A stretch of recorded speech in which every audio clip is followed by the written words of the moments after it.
Nithyanandam. With all auspicious blessings and grace of my Guru, the Supreme Pontiff of Hinduism, Bhagavan Sri Nithyananda Paramashivam, I welcome you to this video again. Swamiji has explained elaborately the differences between Dharma, Artha, Kama and Moksha in relation to how modern human minds see this, or what the Western philosophy looks at the similar terms. Artha, money, they may look similar, but they're not the same.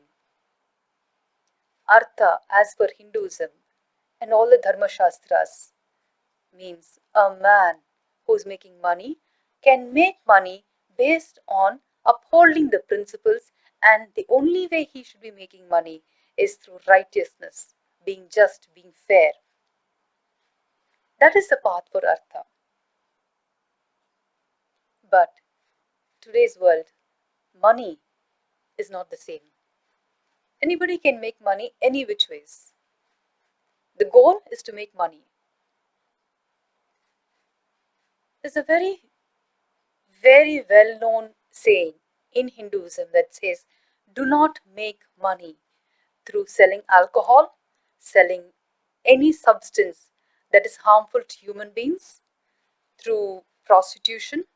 These are the three things Hinduism actually bans. Now you can judge yourself which is better, following Artha or following the principles of money making the way today modern man and the Western teachings have taught us. When you make money by following the principles of righteousness, by upholding Dharma, you create a beautiful cycle of wealth, where the wealth becomes regenerative. You don't need to do anything else. You only have to take the decision of following the principles of making wealth or generating wealth through and by following the principles as taught in Hinduism. You create a beautiful self-sustaining community, and which is always regenerating itself without ever having to fall back on insecurity. Swamiji has explained how this whole enlightened ecosystem is self-supportive, not just in terms of spiritual seeking, where we get together, where we talk about how various gods or various techniques or how the Guru teaches us. It not just stops with that. It becomes self-sustaining in an economical way. So a person who's actually seeking, who wants enlightenment, who wants to know more about life and afterlife or anything else that his mind is seeking, does not get distracted for making money through a non-righteous manner. See, for example, if I'm the whole ecosystem which Swamiji explained, I want to explain here. A temple. A temple is built. Around the temple, there are many shops. So to keep the shops running throughout the year, it needs a lot of people. It needs traffic. So the government, or let's say in those days, the kings used to support spiritual tourism. Used to give so many, let me say, freebies, inspire people to go on spiritual tourism, not just to visit the temple, but because each footprint, each footstep, each footfall into a specific temple creates economy for that whole community.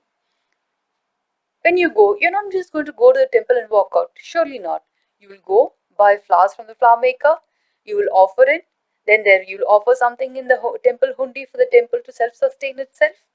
When you come back, you come out, you drink something, have a breakfast.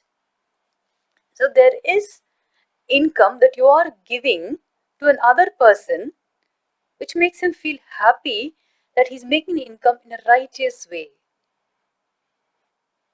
He doesn't have to go back worrying, thinking, oh, I have done unjust, I have stolen from him. I am making money by selling cigarettes, I am making money by selling tobacco or selling liquor, which is not good for human beings. He doesn't have to worry about any of that. The person sitting there, holding his shop or running a restaurant, is so happy inside of himself that he is able to take care of his family through the income that comes to him and his family from a person who's seeking for betterment of his life, who's seeking enlightenment, who's seeking knowledge, who's looking for the highest principles. But if you make money by selling alcohol, cigarettes, drugs, or any of this, first there is so much of insecurity because there's so much of competition, and it's illegal. In some countries it's immoral, and even as a person you know it's unethical to do this, because when you sell something without considering about the other person's welfare, it is going to impact you and your family. It's called karma bites back. It is going to happen, whether you can deny it, or you can comparatively show, oh, he's so and so, he's a liquor baron, he's a tobacco baron, he's happy. What you see in public is not at all life. But that's a different conversation. But you as an individual have to decide. The moment you decide that you will make money only by doing things or selling products that is for the welfare of the others, that's for the betterment of the others, you will see how your life shifts. Money is not always everything. It is how you make the money that brings in your suffering, that brings in joy, that brings in depression, that brings in conflicts. Hinduism, the principles of Hindu economy, is just not regenerative because it has to be, but it becomes regenerative by its principles itself because they think about the welfare of the other person. They think, oh, only if that person is happy, I am happy. So let me do what is needed to make them happy, to make them comfortable. So it's not a business deal where you give money, take it. It's not a business surgical deal anymore. Even in earlier days when there were doctors in Ayurveda, they would never think that a person should fall sick, only then he can make money. No. He would always want, even now I know many Ayurvedic doctors who say, no, I will not advise any medication for you. I don't want you to go this. I don't want you to do this. Especially the old generation doctors. Because it's not good for you. I don't want you to try any of this. But not all doctors are like that. 98% of the doctors prescribe medication, prescribe tablets without even telling us or explaining to us the after effects of those tablets and the medications. They are materialistic doctors who benefit from you being even more sick. Swamiji says beautifully in many of his satsangs, he's explained this. Once you fall sick, you're going to go back to the same doctor. Oh, doctor, see, I was sick 3 months back. I came. My headache went off, but now I'm having stomach pain. So the doctor is not going to tell you the stomach pain is because of this medication which you've been taking. He's going to give you more medication. From stomach pain, it's going to go to leg pain. From leg pain, it will go to diabetes. From diabetes, it will go to so many other complications. And finally, what happens? 98% of what you earn goes to the doctor. The rest of your life, you're not able to have a decent, nutritious, organic meal because of the cost of living is so high, and that you spend 98% of it to the doctor. That is the world we live today. This is the capitalistic market. But Artha, or the Hindu principles of money, is not competitive.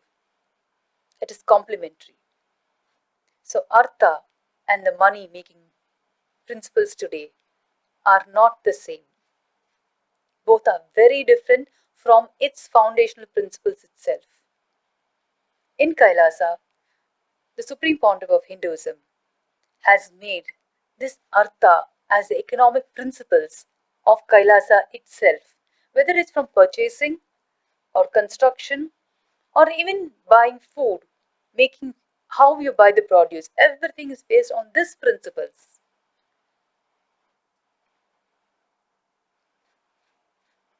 Explore the principles of Artha and you will see a world of difference between Artha and the present day principles of money and how you make money.